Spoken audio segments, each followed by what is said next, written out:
Kira-kira yang bagus, yang oke lah pokoknya, yang tahan banting kita yang kayak gimana? Ini harganya kalau seperti ini kan cuman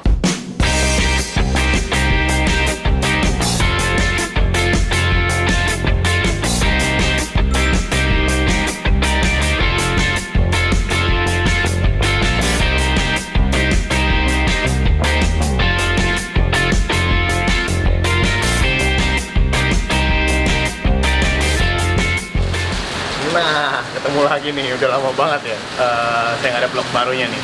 Jadi kalau kemarin kita ke pabriknya Relix, sekarang saya mau coba masuk ke tokonya, saya mau bongkar nih ada apa aja sih di dalamnya. Mumpung hujan juga, numpang neduh sekalian, siapa tahu lihat-lihat dikasih kopi gitu lumayan. Masuk.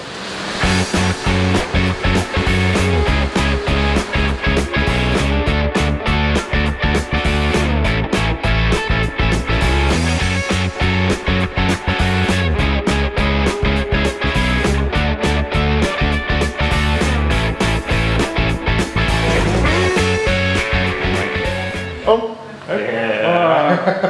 ketemu lagi nih. Kalau kemarin kita ketemunya resmi di pabrik, sekarang lebih santai di tokonya.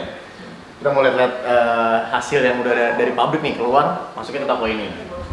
Om, jadi orang datang ke sini udah jelas mau cari apa, atau memang mesti banyak lagi pilihan, atau gimana?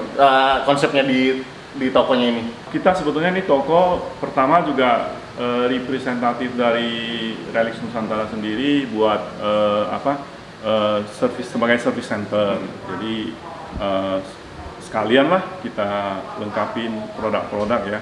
Nah jadi memang kalau jorannya, terus senarnya itu cuman adanya di produk kita aja. Nah, ya.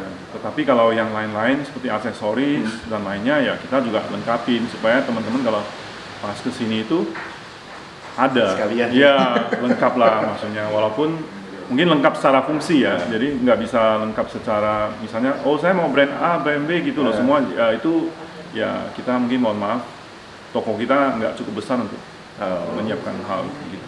Om, ini kan kadang banyak banget nih pertanyaan dari teman-teman juga sih biasanya. Newbie nih bang, saya newbie nih, misalnya punya dana misalnya cuma 1 juta. Ya. Oke, langsung aja kita ngomong ya, misalnya 1 juta nih ya. Dia mau main laut misalnya. Oke.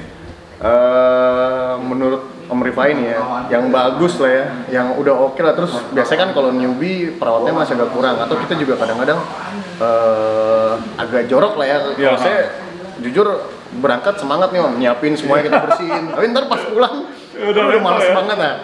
Kira-kira yang bagus, yang oke lah pokoknya, yang tahan banting kita yang kayak gimana Om?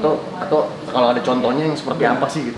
Nah sebetulnya kalau untuk sekarang ini pilihannya itu lumayan banyak.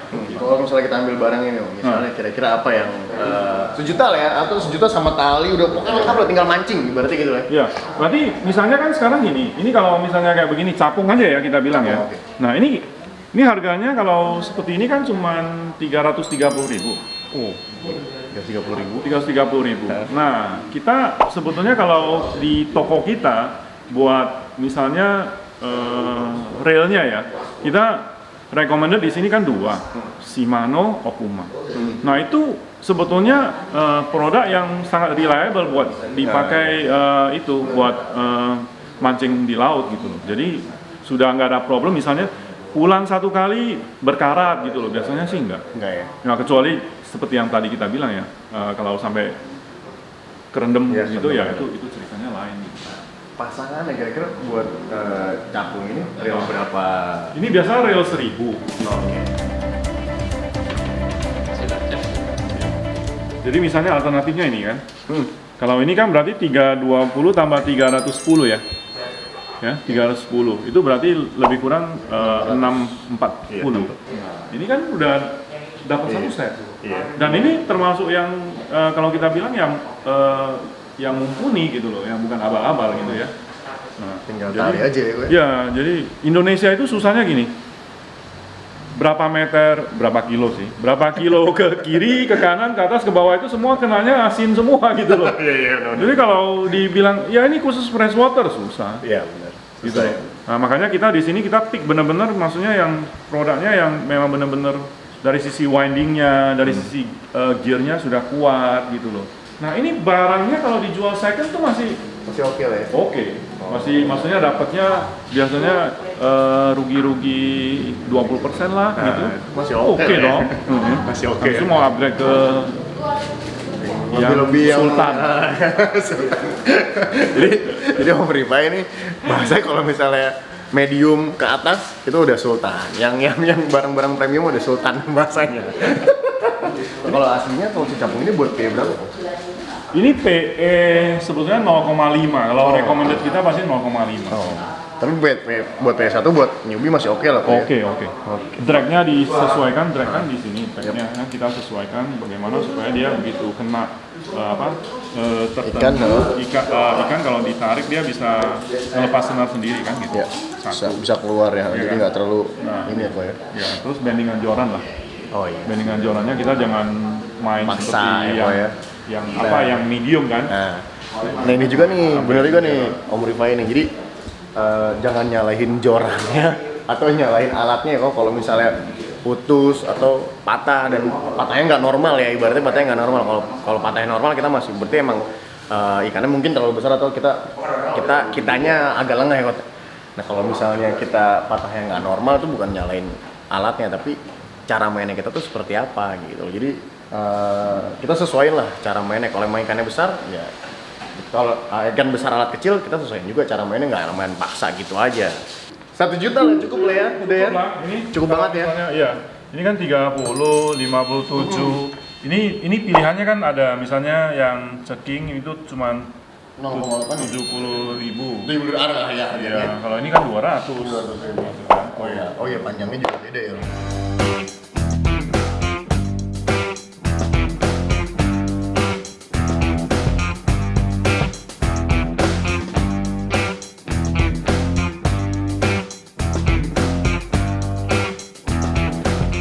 Nah ini udah dijelasin nih sama Om Rifai. Jadi dengan budget yang minim kita bisa dapat barang yang nggak murah tapi nggak murahan dan awet buat orang-orang yang agak jorok. Buat orang yang agak jorok, Gitu. awet ya, Ya. Om Rifai ya. Jadi itulah, jadi nggak perlu bertanya-tanya lagi kan. Jadi untuk laut oke, untuk freshwater juga oke lah ya Oke, ini. iya. Om ya. Sama satu lagi sini saya mau nanya sama Om Rifai nih, mumpung ketemu pakarnya nih. Enggak. Suka merendah emang. Masalah ini Om, treble hook sama hook. Ya. Kan kita biasanya angler pakai yang ramah lingkungan karena dia biasanya kalau putus kena ikan korosi. Ya. Dia yang korosi itu yang seperti apa sih? Kok kan orang-orang rata-rata oh ini stainless nih atau yang ini yang sebenarnya yang stainless atau yang seperti apa sih modelnya yang mudah korosi itu? Sebetulnya kalau yang mudah korosi itu pasti carbon steel. Jadi, Carbon steel, ya, oke. jadi sekarang sebetulnya pabrikan-pabrikan hook itu sendiri punya dua filosofi yang berbeda. Oke. Satu high carbon steel itu dia intinya adalah patah. Jadi kalau kuat patah ya ibaratnya kalau melebihi dari dari kekuatannya ya patah, patah gitu loh. oke. Gitu. Jadi itu high carbon steel dan biasanya itu bisa lebih tajam. Yang satu lagi lempeng. Oh lurus malah. Ya, jadi dia lurus. Kalau misalnya kena beban yang over, dia nggak patah, dia lurus. Lurus, oke. Nah itu biasanya pakai medium carbon. Sekarang mayoritas Semuanya rata-rata. di dunia ya itu carbon steel hook. Platingnya beda-beda kan, ada black nickel plating, ya itu lebih cocok buat bagus kelihatan, tetapi cocoknya itu lebih ke freshwater so. Oh. Nah terus ada thin plating.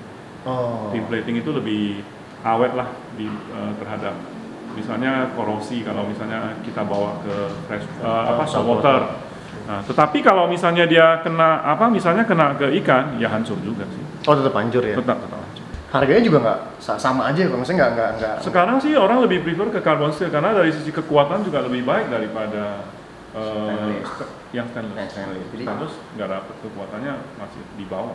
oh, oke, ini buat yang ramah lingkungan. Jadi buat yang tetap mau mempertahankan di situ ada ikan ya. Yang seperti itu lah pakai. Jadi kalau misalnya patah, kalau misalnya putus ya kok ya atau lepas kailnya masih nyangkut di ikan, korosi dia bisa lepas, si kail bisa lepas dari si mulut ikannya, kok ya, terus ikannya juga masih bisa berkembang biak. Soalnya kadang-kadang kalau misalnya dia nyantol di mulut, ikannya nggak mau makan ya kok biasanya. Dia agak stres, ikannya nggak mau makan, ya mati, kasihan juga kan. Jadi kita nggak bisa pancing juga. Jadi kalau misalnya yang korosi dia lepas, dia mau makan lagi bisa berkembang biak, kita bisa dapat yang lebih besar lagi.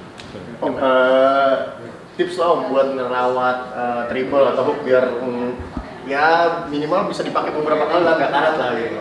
Biasanya sih itu harus terpisah ya, yang apa maksudnya yang bekas pakai itu jangan dimasukin ke yang baru. Yang barunya kena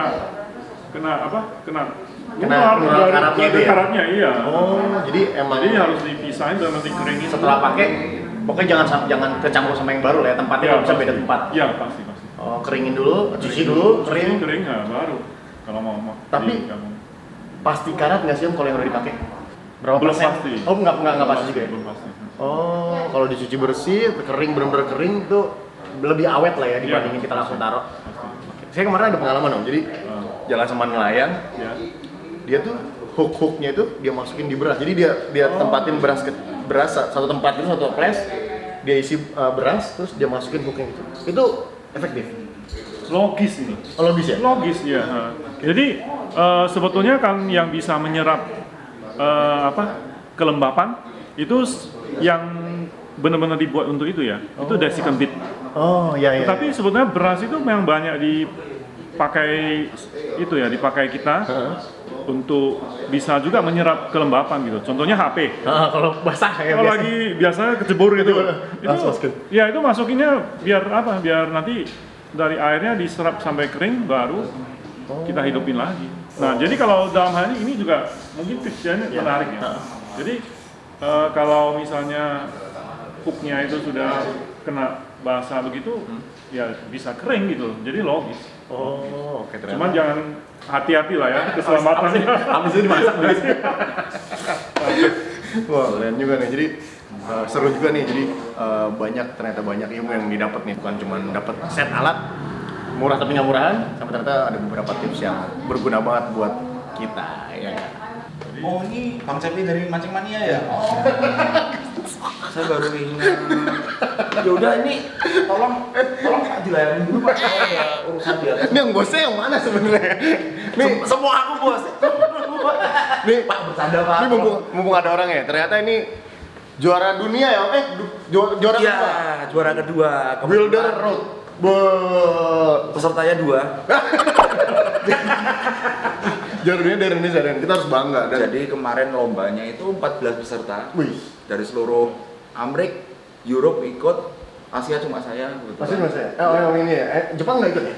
Mereka terlalu sombong. Oh, gitu. Oke. Enggak, karena mereka sama Amerika kan Oh iya, punya beda pemahaman. Benar. Yang Amerika mungkin Jepang ada lomba nggak akan ikut, Ya. yang Jepang ada lomba nggak akan ikut. Oke. Karena mereka nggak mau turun grades gitu. Mereka pasti bilang seperti itu. Iya, betul. Oke, Karena mereka beda pemahaman. nih kita bahasnya nanti. kita punya ini sendiri. Saya balik lagi ke Om Rifai. Oke, jangan kemana-mana, sini dulu. Pak tolong diurus ya, tolong diurus.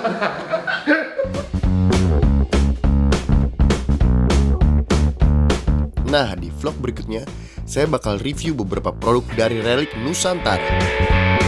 Dan gak sendirian, tapi ditemenin sama sang desainer produk-produk Relic Nusantara. Dan yang paling ditunggu nih, pastinya giveaway. Produk Relic apa aja ya yang bakal saya bagi-bagi?